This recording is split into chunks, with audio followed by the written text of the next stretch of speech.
ইস্তেমাৰ 3 দিনীয়া কাৰ্যসূচীৰ আজি অন্তিম দিন আৰু অন্তিম দিনৰ দুৱা অনুষ্ঠান ইতিমধ্যে সম্পূৰ্ণ হ'ল। উত্তৰ পূৰ্বাঞ্চলৰ ইস্তেমা এবাৰ অনুষ্ঠিত হৈছিল ঢেকিয়াজুলিত আৰু লাখ লাখ মুছলমান অসম তথা উত্তৰ পূৰ্বাঞ্চলৰ লাখ লাখ মুছলমান একত্ৰিত হৈছিল ঢেকিয়াজুলিৰ শ্বহীদ নগৰীত। ঢেকিয়াজুলিৰ শ্বহীদ নগৰীক হিন্দু মুছলমান আদিবাসী বিভিন্ন জাতি জনগোষ্ঠীৰ মাটিত এইবাৰ অনুষ্ঠিত হৈছিল উত্তৰ পূৰ্বাঞ্চলৰ বিশাল ইস্তেমা আৰু আজি হৈছে এই অন্তিম দিন। লাখ লাখ মুছলমান একত্ৰিত হয় আজি অন্তিম দিনৰ দুৱা অনুষ্ঠান আখেৰী মুনাজাত ইতিমধ্যে সম্পূৰ্ণ হ'ল। ইতিমধ্যে লাখ লাখ মুছলমান নিজৰ ঘৰলৈ যোৱাৰ দিশে ৰাওনা হৈছে। মই সামগ্ৰিক পৰিৱেশ দেখুৱাবৰ কাৰণে যতন কৰিম।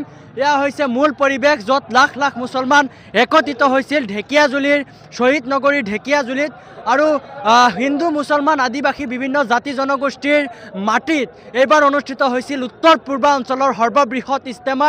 এয়া হৈছে ঢেকিয়াজুলিৰ দৃশ্য। মই পোনপটীয়া সম্প্ৰচাৰৰ জৰিয়তে দেখুৱাই আছোঁ। এনেধৰণে দুৱা অনুষ্ঠান সম্পূৰ্ণ হোৱাৰ পিছতেই অন্তিম দিনৰ দিনা দুৱা অনুষ্ঠান সম্পূৰ্ণ হোৱাৰ পিছতেই এনেধৰণে নিজৰ নিজৰ ঘৰলৈ ৰাওনা হৈছে ইছলাম ধৰ্মাৱলম্বী লোকসকল। ঠিক এনেধৰণে তেখেতসকলে নিজৰ বাসগৃহলৈ যোৱা পৰিলক্ষিত হৈছে, কিয়নো উত্তৰ পূৰ্বাঞ্চল তথা অসমৰ ভিন্ন প্ৰান্তৰ পৰা লাখ লাখ মুছলমান একত্ৰিত হয় আজি অন্তিম দিনৰ কাৰ্যসূচী সম্পূৰ্ণ হ'ল দুৱা অনুষ্ঠান। এয়া হৈছে ঢেকিয়াজুলিৰ দৃশ্য।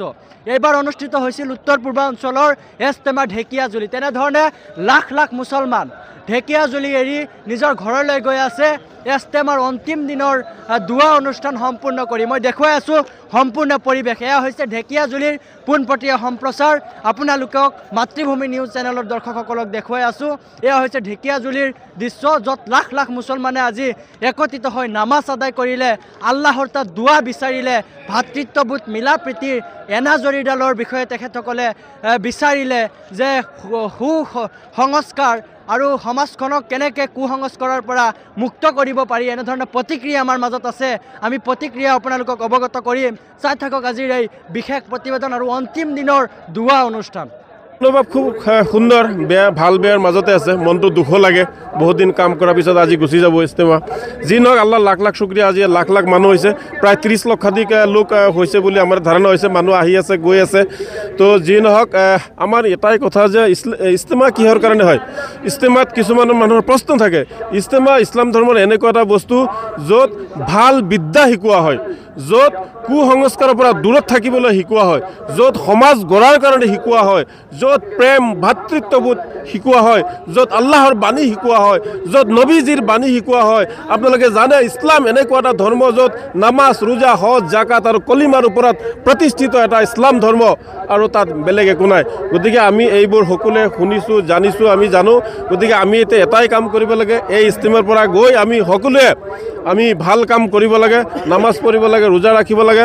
আমি কাৰো ক্ষতি কৰিব নালাগে, আমি কাৰো অন্যায় কৰিব নালাগে। আমি সকলো জাতি জনগোষ্ঠীৰ লোকৰ লগত মিলি আমি থাকিব লাগে। যেনেকৈ এই ইস্তেমাটো বেছিভাগ মাটি হিন্দু মানুহৰ, তেওঁলোকক আজি আপোনালোকৰ জৰিয়তে ধন্যবাদ জ্ঞাপন কৰিছোঁ, কৃতজ্ঞতা জ্ঞাপন কৰিছোঁ যে এই ইস্তেমা আয়োজন কৰাৰ কাৰণে তেওঁলোকে আমাক ভূমি দি সহায় কৰিছে, তেওঁলোকে শ্ৰমদান কৰিছে, বিভিন্ন ধৰণে তেওঁলোকে সহায় সহযোগ কৰিছে। আল্লাহ আৰু ভগৱানে তেওঁলোকৰো মংগল কৰক। যিহেতু নিচাযুক্তৰ লগত বিশেষকৈ ড্ৰাগছ মদৰ লগত জড়িত, ইছলামে ইয়াক সম্পূৰ্ণ বিৰোধ কৰে বুলি আমি জানো। আজি আপোনালোকৰ ইস্তেমাৰ জৰিয়তে সেই যুৱকসকলক আপোনালোকে কি প্ৰতিক্ৰিয়া জনাব? চাওক, যি মানুহে অন্যায় কৰে, যি মানুহে বেয়া কাম কৰে, অৰ্থাৎ যিয়ে ড্ৰাগছ লয়, গাঞ্জা লয়, মদ লয়, তেওঁ ইছলাম নহয়, তেওঁ মুছলমান নহয়। ইছলামে কেতিয়াও কোৱা নাই তুমি গাঞ্জা খোৱা, ইছলামে কেতিয়াও কোৱা নাই তুমি ড্ৰাগছ খোৱা, ইছলামে কেতিয়াও কোৱা নাই তুমি ভাতৃকাতি সংঘৰ্ষ কৰা, ইছলামে কেতিয়াও কোৱা নাই তুমি বেয়া কাম কৰা। ইছলাম হৈছে শান্তি। ইছলামে সদায় শান্তি বিচাৰে, ইছলামে সদায় প্ৰেম বিচাৰে, ইছলামে সদায় ভাতৃত্ববোধ বিচাৰে, ইছলামে সদায় মানৱতাৰ বাণী শিকায়। য'ত ইয়াতে শিকোৱা হৈছে, ইয়াতে সকলো বস্তু আমাৰ মানৱতাৰ বাণী শিকোৱা হৈছে। গতিকে আজি লাখ লাখ লোক জমা হৈছে।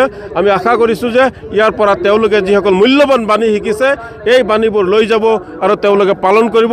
শৈক্ষিক দিশত, সামাজিক দিশত, অৰ্থনৈতিক দিশত, সাংস্কৃতিক দিশত, ইত্যাদি সকলো দিশত নিজৰ জাতিটোক আগুৱাই লৈ যাব আৰু পৰৰ জাতিকো তেওঁলোকে ঘিণ নকৰিব। এয়াই হৈছে ইছলাম।